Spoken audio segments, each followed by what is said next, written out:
ABC Local Radio. Farmers along the route for the proposed Western Renewables Energy Network are becoming concerned about their land values once the project is built. For one Glendra rural farming family, bank estimates have now found that the equity accrued from their farm's value north of Ballarat has been slashed by $1.5 million. Tom Henderson Drive says that there will be a tower about 250 metres from the back door of his home, which was only built in 2020. So we'd had all our permits, got all our permits and all in place over probably the previous 12 months, and we just poured a slab for our new house. Obviously we've got a large block here, we could have put the new house anywhere, but we ended up with it in a position that was going to be very close to the power lines. Looking out the windows here, you've really embraced the view. How far away from your house or the window here are these power lines or one of these towers potentially going to be? Around 250 metres, but they're nearly 100 metres tall, so might sound like a fair distance, but if it fell over it'd make it halfway to the house. And you've got some trees roughly in the position where this tower is supposed to be. They're, you said 30, 35 metres high or so. Yeah. They look quite tall looking out the window. Yep, they're large pine trees, but they won't even make it halfway to the height of the towers. How will it affect your farming operation here on this property? I know you do a lot of work for others, but is it going to damage the way that you currently operate your business? It'll have quite a serious impact on our ability to farm. Our machines, we've had Ausnet here this morning talking to us.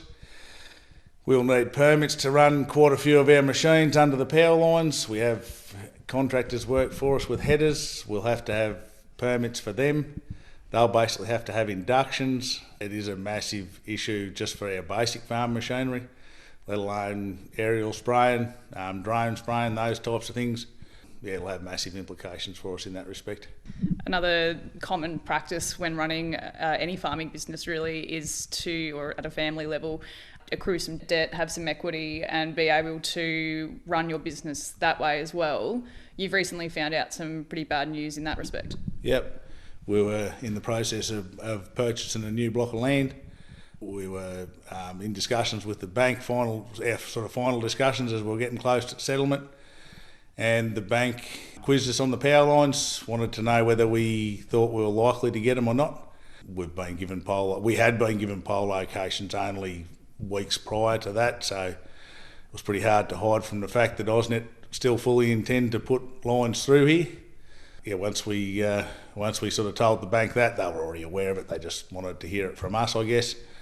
But they just told us they'd devalued our equity by $1.5 million, which has a big impact on our borrowing capacity and our ability to run our farm. So basically, your safety net's been ripped from underneath you.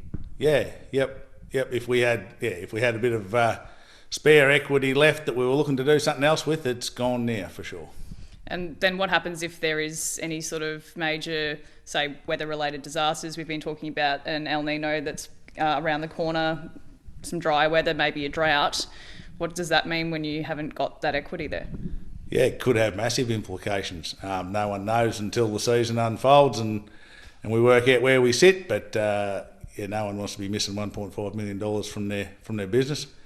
And we're no different to anyone else. Really heartbreaking, to be honest. And how have you found the negotiations and the consultation process with Ausnet so far?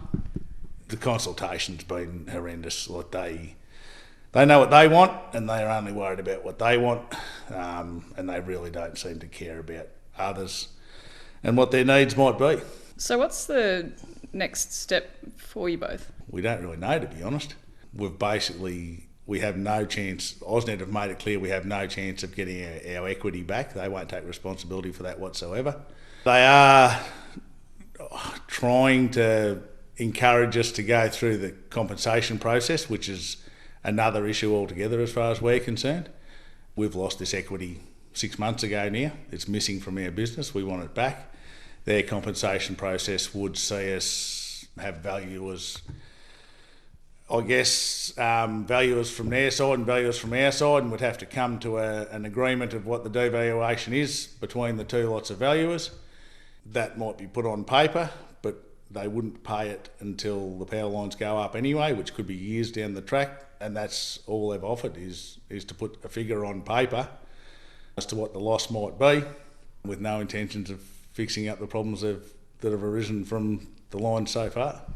And could that potentially have adverse effects as far as your equity goes as well, if the valuation ends up being that you're losing more than you're expecting?